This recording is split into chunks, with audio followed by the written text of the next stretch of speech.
Welcome to In the Den with Dr. Jenn, an open-minded and educational place for females to explore sexuality in a comprehensive manner and start thinking about female sexuality outside the box.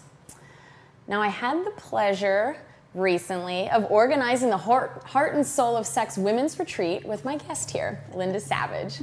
Linda is a professional speaker, licensed psychologist, and sex therapist who's been exploring the mysteries of sexual healing for over 25 years.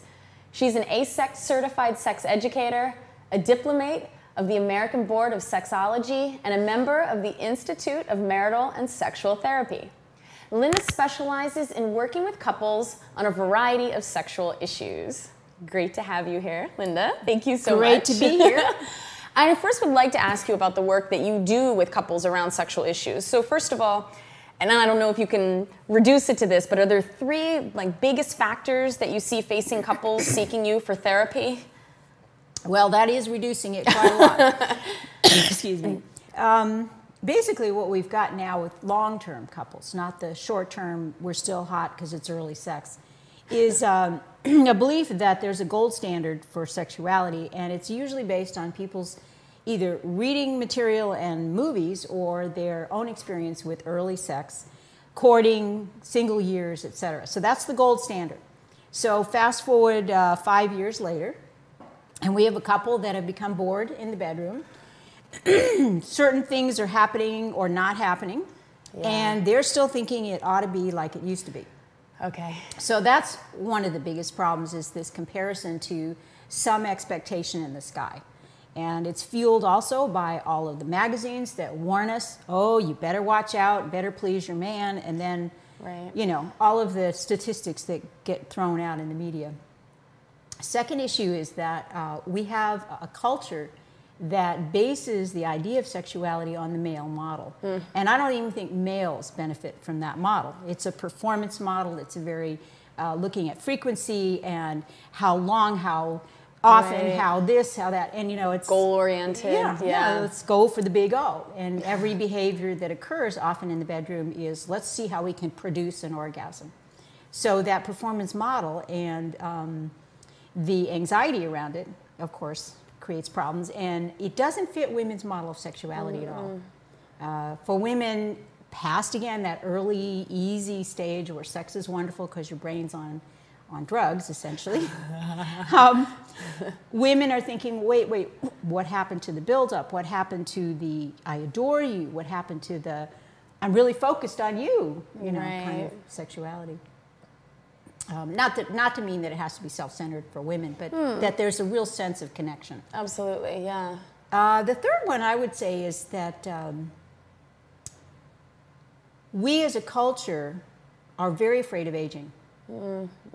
And some people think they're aging at 30. I have friends, they're like, I'm getting old. And I'm like, please. Okay, so what happens is people begin to notice, oh, I'm not getting as wet as I used to, or I'm not lasting as long, or I'm not, you know what I mean? So they're looking at this expectation again, and they then attribute it to aging. And of course, the culture wants us to believe that aging is a big disease, and that adds fuel to the flame. And so I see people in their 40s and 50s really believing that it's over the hill. It's downhill from here, forget it. And they're very depressed about it, actually. Wow. So I'm hearing you mention a lot of what sound like myths around sexuality, around relationship, and these sound like they're creating a lot of problems in relationships. Correct. Any other myths that you think are big out there or prevailing? Everybody else is having more and better sex than I am. There's a normal way to do sex. That's another good myth. There's a right way and wrong way. That's the subtitle of that one. And let's see.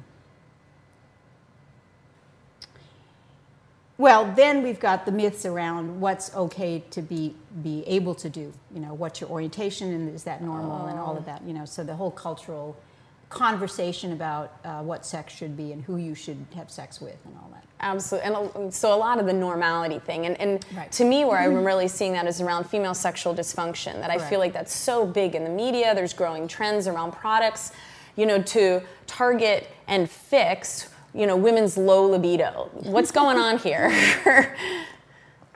First of all, I'd really like to kick that word libido out of our vocabulary. It's on every pharmaceutical list, and everybody's going, oh, I have low libido. And I try hard not to laugh because I'm like, what do you mean by that? So the term is a sort of amorphous term generated out of the analytical psychiatry movement.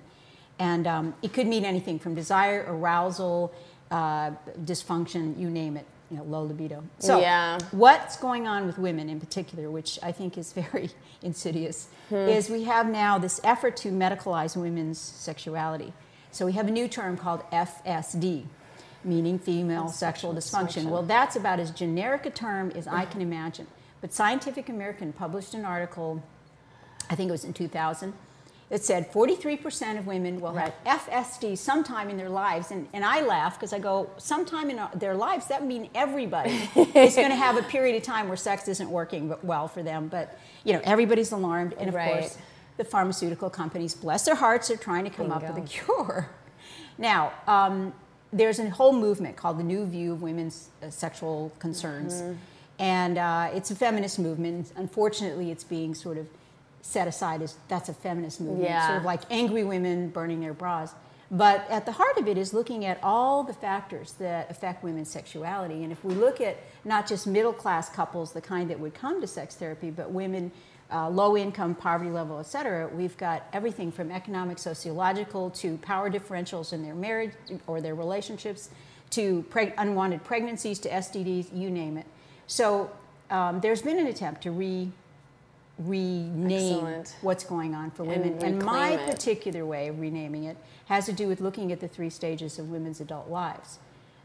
So whether you look at the New View or you look at looking at women's lives as very distinct developmental stages, you really have to understand it holistically. Absolutely. So a reclaiming of that for us. Correct. So our final question, and this is the randomly generated Gorilla Soapbox question. Let's see what comes up here. Oh, have you ever experienced an orgasm that felt transcendent? Nice. Yeah, well, it's one of my favorite topics, actually. You picked a good one. Yeah. The fact that our sexuality experiences can be very spiritual is now something that more people are talking about, and I've been talking about it for 10 years at least. So, transcendent, what does that mean?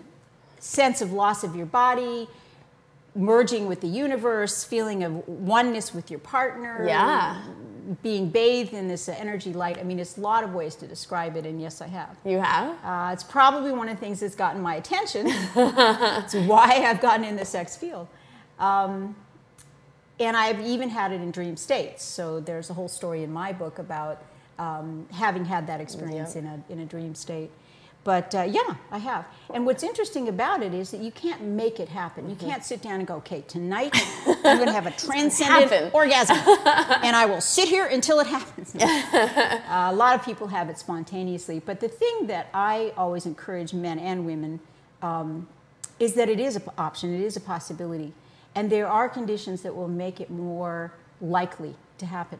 You've got the physiological orgasm, which can be very disappointing. I hear a lot of women say, yeah, I have an orgasm, but I'm not that interested in having sex. So just the physical release thing, although it gets a lot of people's attention early on, becomes sort of, been there, done that. So the idea that you can expand your body experience to something fully orgasmic then starts getting interesting. That's what makes sex interesting as we age. So absolutely. Thank you so much for sharing your wisdom here in the den. And if you'd like to learn more about Linda, you can go to www.goddesstherapy.com to find out about her work, her book, and all that she does for sexual health and happiness.